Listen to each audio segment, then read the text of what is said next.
Olá, gente, tudo bem? Aqui é o professor Rodrigo Armstrong, professor de Economia para a CACD. Estou aqui para comentar com vocês a prova de Economia de primeira fase, ou seja, o TPS, famoso TPS, ou antigamente famoso, enfim, antigamente chamava de TPS. Prova de primeira fase do CACD 2025, prova de Economia. Vou comentar aqui os itens com vocês vão ser comentários mais ou menos rápidos.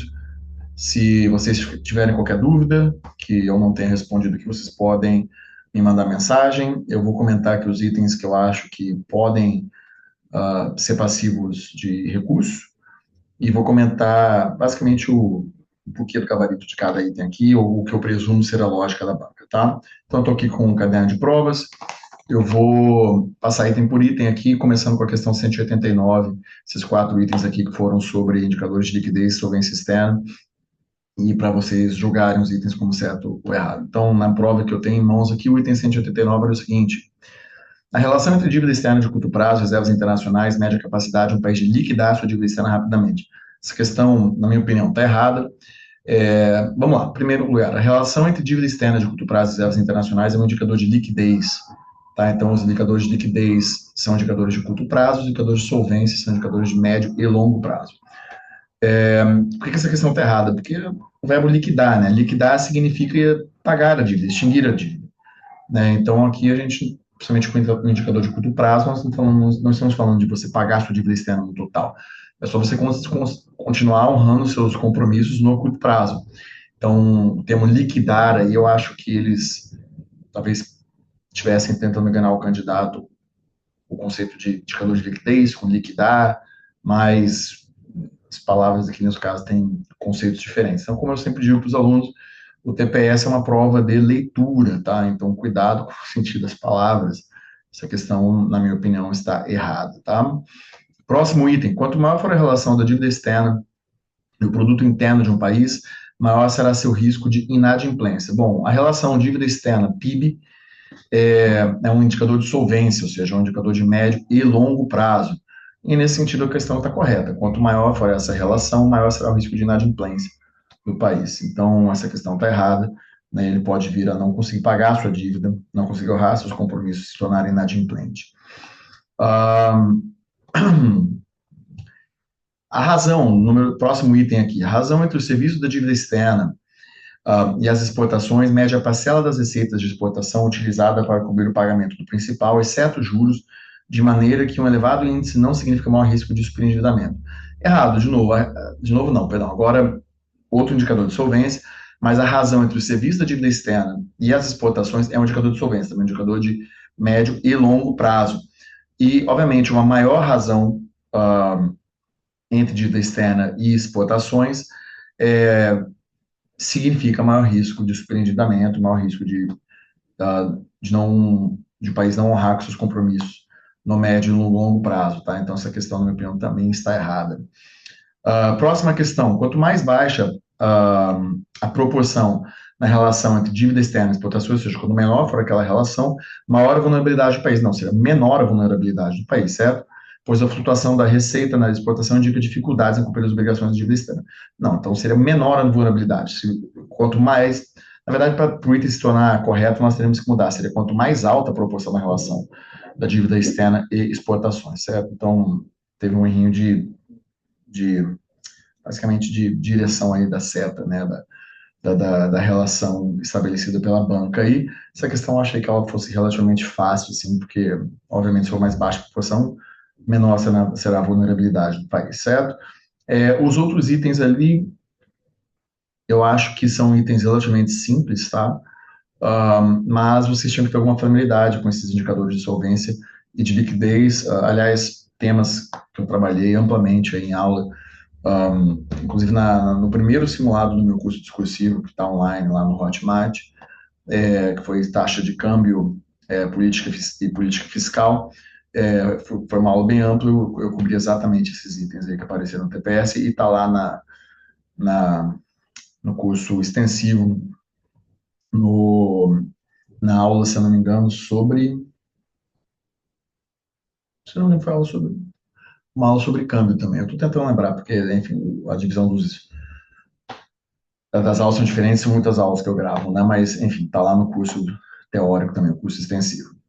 Enfim, próxima questão aqui sobre política monetária não convencional, outro tema, né? Nós também fizemos um simulado sobre política monetária não convencional, e isso está lá na aula sobre política monetária, no grande tema uma aula sobre política monetária não convencional no curso discursivo, e na aula de política monetária lato sensu, lá no curso extensivo também nós cobrimos esses itens aqui. Então vamos lá. Item C93 do meu caderno de provas aqui. A política monetária não convencional praticada pelos bancos centrais utiliza instrumentos de estímulo à economia voltados a melhorar as condições financeiras de acesso ao crédito e assim resultar em aumento do gasto e do investimento. Exatamente, foi uma política monetária utilizada durante os anos de crise. Lá no estado aqui de 2008, depois crise do euro, muito utilizada em 2015 e 2016, depois utilizada novamente aí na crise da Covid-19. Questão correta. Próximo item. Voltado a influenciar as expectativas de mercado em momentos de estabilidade, a orientação futura é uma estratégia de comunicação e ferramenta de política monetária não convencional pela qual o Banco Central fornece informações acerca de suas intenções em relação à política monetária. Exatamente, o chamado Forward Guidance. Tá? Muito utilizado por diferentes bancos centrais, Banco Central Europeu passou a fazer muito uso disso nos anos 2010, por exemplo. No Brasil, a gente já tem isso desde lá do regime de metas de inflação, 99, certo? Já que parte do regime de metas de inflação é justamente o Banco Central dar essas expectativas de médio e longo prazo para o mercado. Então, ele define sua meta de inflação com 3 anos de antecedência. Então, no Brasil, nós praticamos o que veio a ser conhecido como Forward Guidance aí, desde 99, basicamente, mas se tornou um instrumento de política monetária não convencional difundido aí a partir da crise de 2008, os anos 2010. Próximo item, esse item aqui, o que eu vou ler agora, sobre a prática de juros negativos, esse é um item que eu acho que ele é passível de recurso, tá? Eu vou explicar por quê. A prática de juros negativos sobre as reservas bancárias foi utilizada como instrumento de política monetária não convencional durante a crise financeira internacional de 2008, com o objetivo de estimular a economia. Qual é a questão aqui? De fato, os bancos centrais passaram a fazer uso de juros negativos, em alguns casos, quando a política monetária tradicional não estava dando resultado. O que são juros negativos? É basicamente o Banco Central cobrar uma taxa do banco quando esse banco deposita dinheiro, reservas, no Banco Central.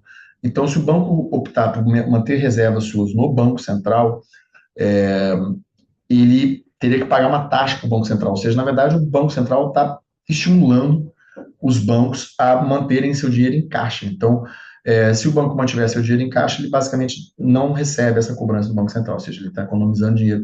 Ou seja, como se o Banco Central estivesse pagando o banco para não receber dinheiro do banco. Então, é um funcionamento meio esquisito, mas esse é uma taxa de juros negativa sobre as reservas bancárias, tá? O que acontece?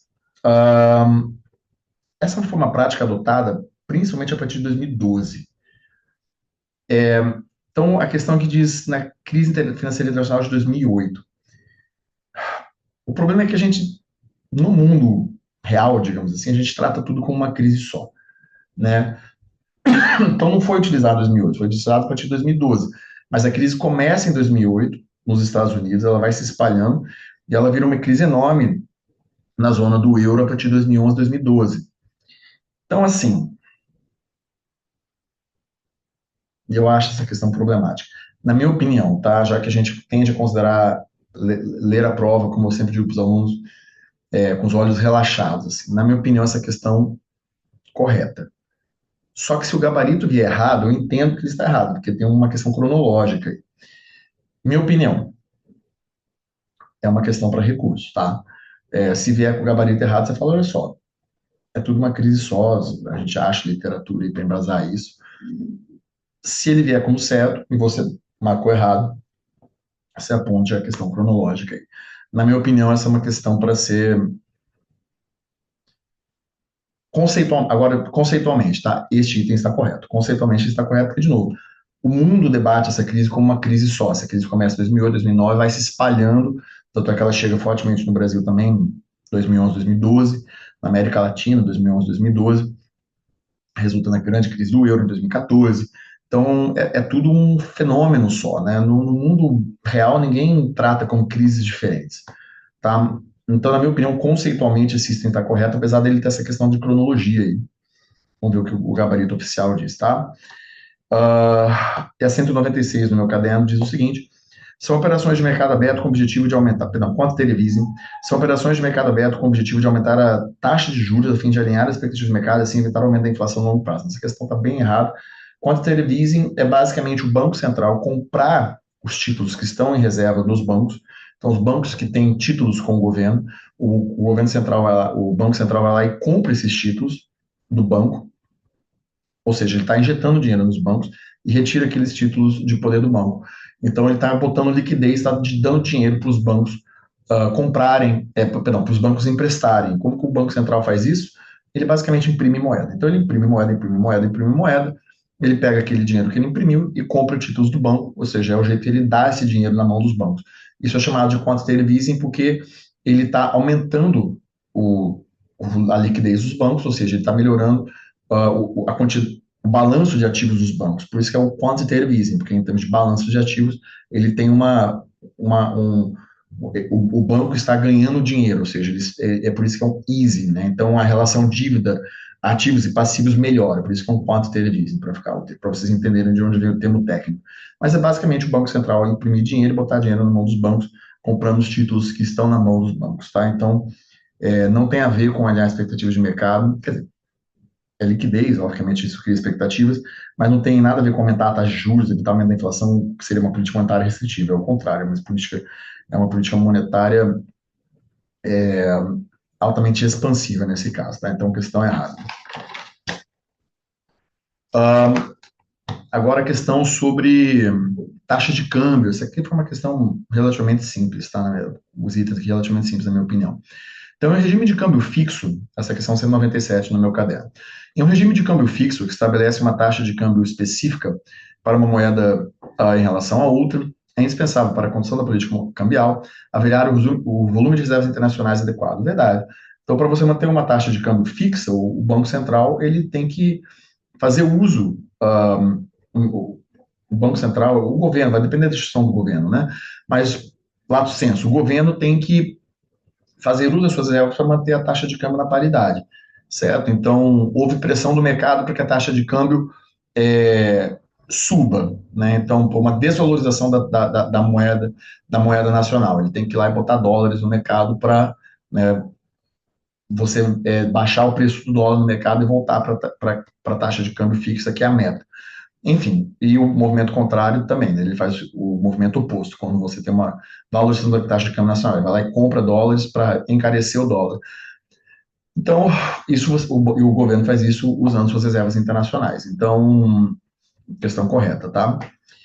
198. Um forte diferencial positivo entre taxa de juros interna e taxa de juros internacionais, ou seja, né, a taxa de juros interna é maior do que a internacional, tem efeito sobre a economia por meio da atração de capital, verdade, você tem a atração de investimento de portfólio, da valorização cambial, se você tem dólares entrando no Brasil, então você tem mais dólares da mudança, então o real ganha valor perante o dólar, no caso pensando no Brasil, aumenta as importações, então você valorizou o real, você aumenta as importações, questão correta, tá?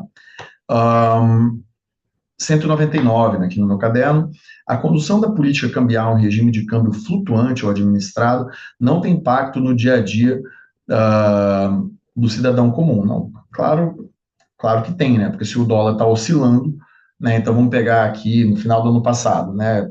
Todo o ruído político em torno da política fiscal brasileira. O dólar foi a 6 e pouco. Óbvio que isso afeta o dia a dia do cidadão comum, porque isso afeta o preço do combustível, isso afeta o preço do trigo que é importado, e são preços que vão batendo em todos os outros preços da economia, certo? Então, óbvio que tem impacto no dia a dia do cidadão comum, já que isso afeta o preço de alguns produtos essenciais. Mesma coisa quando valoriza. Produtos importados se tornam mais baratos, então você tem mais acesso a algumas importações, mas você, por exemplo, pode afetar quem trabalha no setor que depende de exportação. Então, enfim, obviamente tem impacto no dia a dia do cidadão comum. Esse é aquele tipo de questão que se a banca trouxer como certa, enfim, é só botar alguma notícia do valor econômico aí ou da Folha para no recurso. Número 200 aqui no meu item. No regime de câmbio flutuante, o valor da moeda é determinado pela oferta e demanda do mercado, certo? Por isso, o Banco Central do Brasil não pode intervir no mercado para evitar movimentos desonerosos da taxa de câmbio que ocorram em momentos de instabilidade. Errado. né? A gente sabe que o Banco Central intervém nos momentos de alta instabilidade, tanto é que a gente chama isso de flutuação suja. Na prática, todos os países que adotam política monetária, pela política cambial flutuante, de câmbio flutuante, adotam a política de flutuante de flutuação suja, ou seja, os países fazem uso das suas reservas internacionais nos momentos em que a taxa de câmbio pode oscilar demais, isso pode prejudicar a economia, tá? Então, havia muita essa pressão, né, para o Banco Central, teve alguns momentos em anos recentes, quando essa situação foi muito instável, por exemplo. Questão 201 e 202 aqui, sobre o modelo Heck-Sherwood, teoria de comércio internacional, também tema de aula nossa, do curso discursivo, em breve do curso extensivo. Essas questões aqui não eram difíceis, mas você precisava conhecer o tema, tá? 201 no meu caderno aqui. Um resultado da aplicação do modelo Heck-Sherwood, atendido todos os seus pressupostos, é que o comércio exterior tende a aumentar a remuneração da mão de obra do país. Vamos ler o enunciado aqui, porque você precisava do enunciado, certo? O enunciado dizia o seguinte: o país A tem abundância de mão de obra e o país B tem abundância de capital. A produção do bem X é mais intensiva em mão de obra e a produção do bem Y é mais intensiva em capital. Isso aqui é o modelo clássico, que a gente chama de 2x2, né? Daí o enunciado diz o seguinte: considerando a situação hipotética apresentada nas teorias neoclássicas do comércio internacional, que é justamente o modelo Heck-Sherwood e seus derivados, que aperfeiçoaram a análise proposta pela teoria clássica, que seria o modelo das vantagens comparativas, incluindo a possibilidade de incorporar muitos fatores de produção, eu julgo os itens seguintes. A gente tem um item que eu estava lendo. O resultado da aplicação do modelo Heck-Sherwood, atendido todos os seus pressupostos, é que o comércio exterior tende a aumentar a remuneração da mão de obra no país A. Exatamente, o país A, ele exporta um produto que é abundante em mão de obra, cuja produção depende de mão de obra. Então, ao produzir e exportar para o mercado internacional, ele vai estar vendendo, quando ele exporta, preços mais altos que o seu preço doméstico, isso aumenta a remuneração dos fatores de produção daquele produto, que justamente é um produto abundante em mão de obra, já que é o país A que é abundante em mão de obra. Então, questão correta. Número 202. Essa era mais difícil, mas dava para entender, eu acho, só pela leitura dela, que tinha alguma coisa errada, tá? Essa questão está errada, já para adiantar para vocês. De acordo com o teorema Samuelson-Stolper, uma política protecionista voltada à importação do bem Y no país B, lembrando que o país B produz produtos, exporta produtos que são intensivos de capital, e ele é um país que tem abundância de capital. Então, uma política protecionista voltada à importação do bem Y, que é um bem que é intensivo em capital, no país B, que é um país que tem riqueza de capital, tende a aumentar a remuneração da mão de obra no país B. Não. Tende a aumentar a remuneração do capital, já que a indústria que está sendo protegida no país B é a indústria que depende de capital, ou seja, você vai beneficiar o setor que é abundante naquele fator de produção. Então, você vai aumentar a remuneração do capital, não da mão de obra, já que você está protegendo a indústria que depende do capital e não da mão de obra. Então, a questão trocou aqui. É uma questão, você vê que ela está torta, né? Mas essa eu acho que foi a questão, na minha opinião, assim, olhando a prova como um todo, eu acho que essa foi a questão mais difícil da prova, tá? Mas as questões estão erradas, tá, gente? A 203 que eu vou ler aqui sobre teoria da deterioração dos termos de troca, essa é uma que eu acho que ela é complicadinha, assim, eu acho que ela pode ser passível de recursos também, tá? Vou ler aqui com vocês o que está no gabarito, o que está no caderno de provas, eu vou comentar o que eu acho que precisa do gabarito e o que é possível fazer. O item 203 aqui dizia o seguinte: a teoria da deterioração dos termos de troca tem como um de seus pressupostos o fato de os países dependentes ou periféricos serem pequenos no contexto do comércio nacional, ou seja, serem tomadores de preço. Vamos lá, é verdade, a teoria da deterioração dos termos de troca realmente tem como um dos seus pressupostos, falar dos países periféricos serem tomadores de preço, pequenos no contexto do comércio nacional, serem tomadores de preço. Isso é verdade. Só que é uma verdade, assim, uma verdade limitada, porque isso é um grande debate. Tá? Por exemplo, se a gente pensar no caso do Brasil, né, o Celso Furtado, cepalino, braço direito, né, do Prebisch na formação, na construção da CEPAL, o cara que basicamente foi a grande voz da teoria cepalina no Brasil, falava sobre a deterioração de termos de troca no Brasil, sendo que o Brasil era um país formador de preço no mercado de café internacional, por exemplo, na década de 50. né? O Brasil chegou a deter 70% da produção do café mundial. Ser responsável por 70% da produção do café mundial. Então, o Brasil era um país formador de preço, tanto que a gente fazia política de valorização do preço do café, porque isso sustentava o preço do café no mercado internacional. E ainda assim, nós falamos de formação de deterioração de termos de troca no Brasil. Então, na teoria do Raul Prebisch, sim, existe esse pressuposto de o país ser tomador de preço. Mas isso é um grande debate. O item, do jeito que está escrito, está correto. Porque ele diz a teoria da deterioração dos termos de troca. Na minha opinião, este item está correto de acordo com o que está no papel. Só que eu acho que esse é um item que, por haver esse debate, é um item que, se o gabarito vier como correto, você marcou como errado, é possível achar fontes que mostrem esse debate, citar os escritos do Celso Furtado, falando sobre Brasil e deterioração dos termos de troca, e botar no recurso, porque é um debate, era um debate intenso nesse grupo cepalino, já naquela época. Então,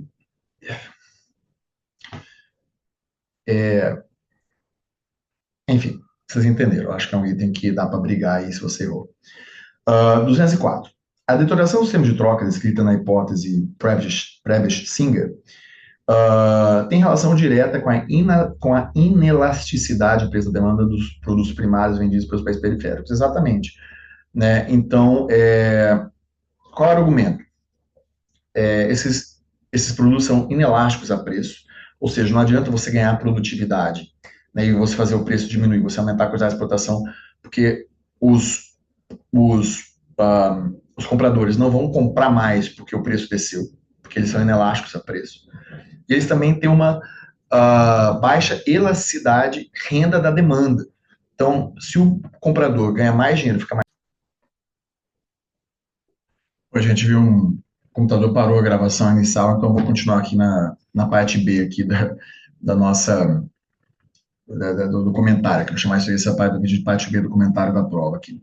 Então, eu estava falando sobre o item 204, que dizia que a deterioração dos termos de troca descrita na hipótese Prebisch-Singer tem uma relação direta com a inelasticidade de preço da demanda dos produtos primários vendidos pelos países periféricos. Eu disse que é isso.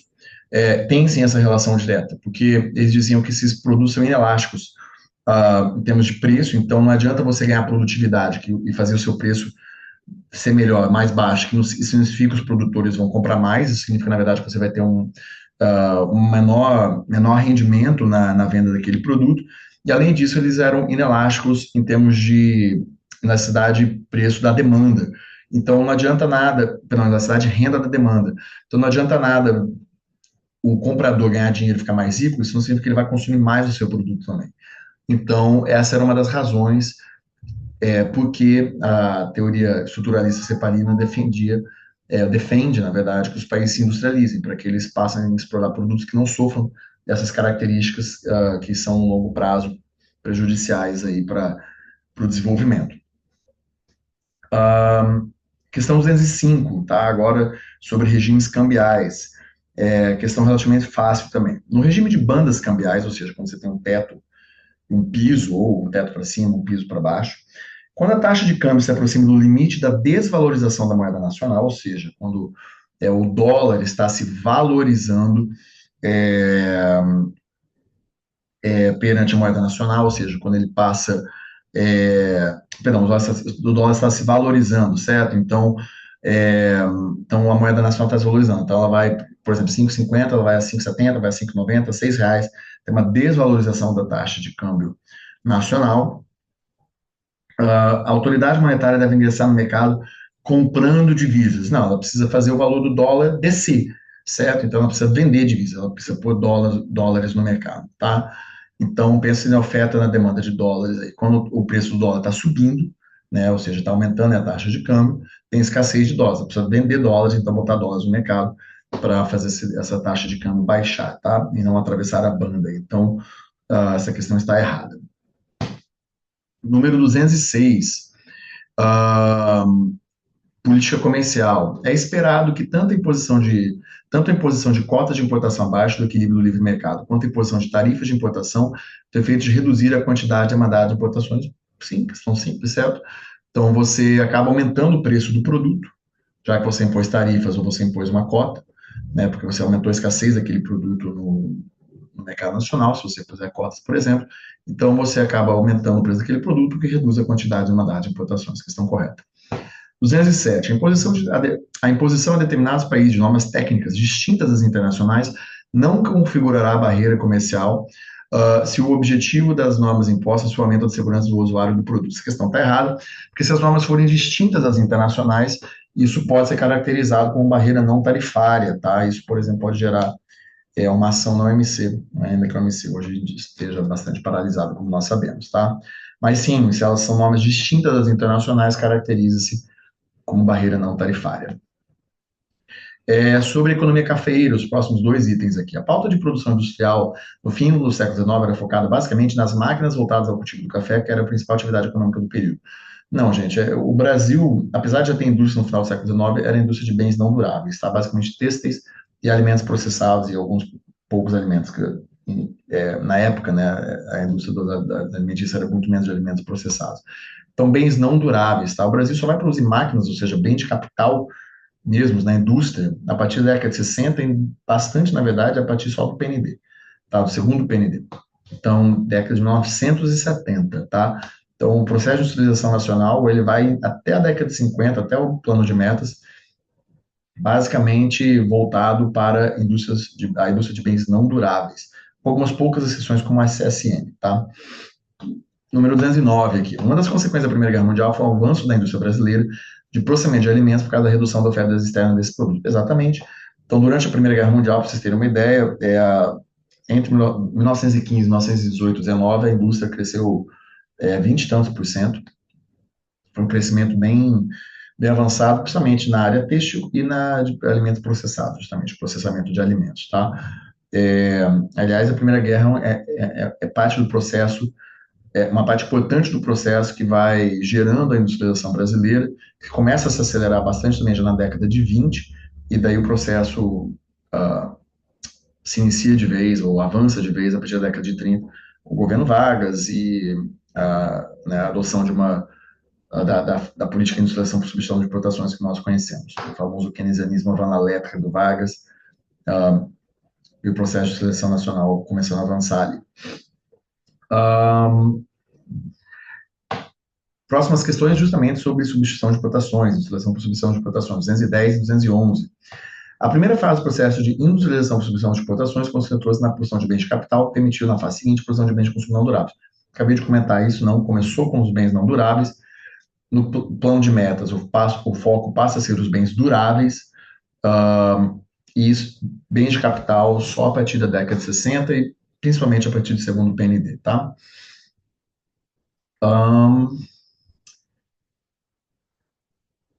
Então, essa foi a questão 210 e 211. O protecionismo caracterizou o modelo de industrialização por substituição de importações, foi favorável à competitividade da indústria nascente, pois incentivou a abertura de muitas empresas em cada setor.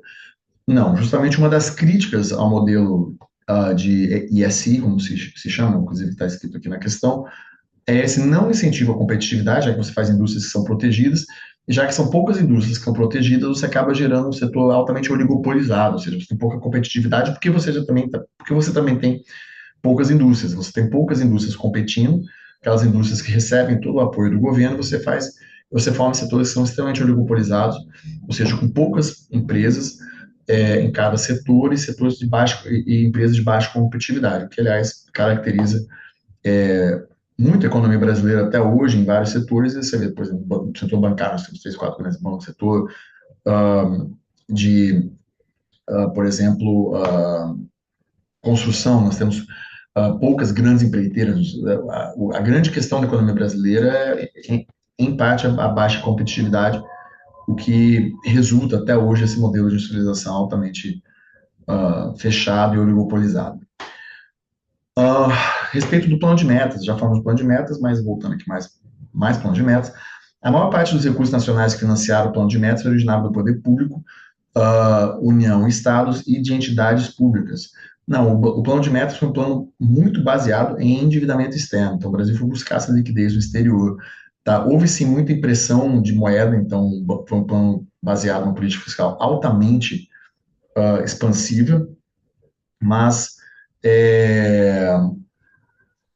foi um plano baseado muito no endividamento externo. Então, é, tanto é que a primeira crise, a grande crise, a primeira crise endógena, a primeira crise econômica brasileira, que não é uma crise importada, é uma crise que vem do exterior, é justamente a crise de 61 e 62, que vem da aceleração da inflação, e em um momento de tensão internacional, você tem uma secagem dessa liquidez, o Brasil tem que fazer acordo com o FMI, então, justamente a entrada, a secagem da entrada desses recursos causa a primeira crise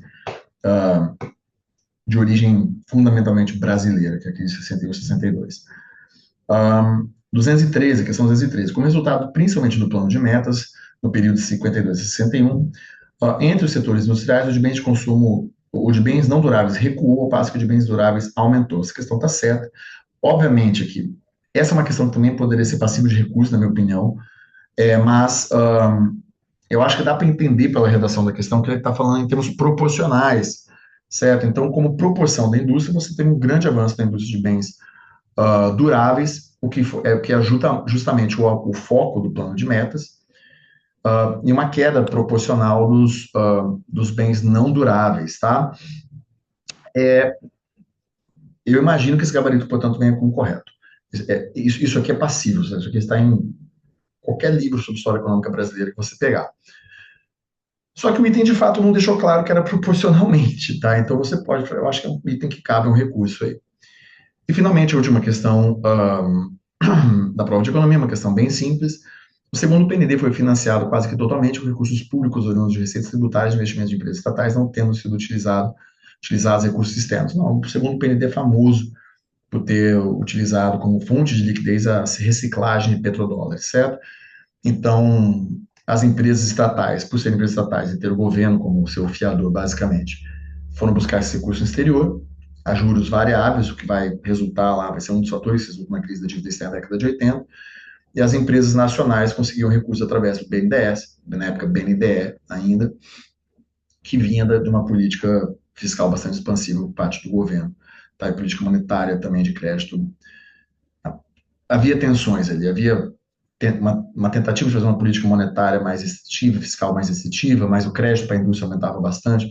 Havia tensões nesse direcionamento das políticas aí durante os últimos governos militares, mas enfim, isso não foi item de questão aqui, tá? Então, na minha opinião, gente, uma prova de economia bastante bem feita, simples, entre aspas, mas cobrando itens com uma profundidade que eu acho que é adequada para o CACD. E, como eu falei, eu fiquei feliz nas nossas aulas aqui, nas minhas aulas de economia. Nós cobrimos basicamente todos esses itens aí que foram cobrados na prova. E é isso. Se ficar qualquer dúvida, por favor, me falem, tá? Eu enumerei os itens que eu acho que podem ser objeto de recurso. E se tiverem qualquer dúvida, por favor, falem comigo. Forte abraço.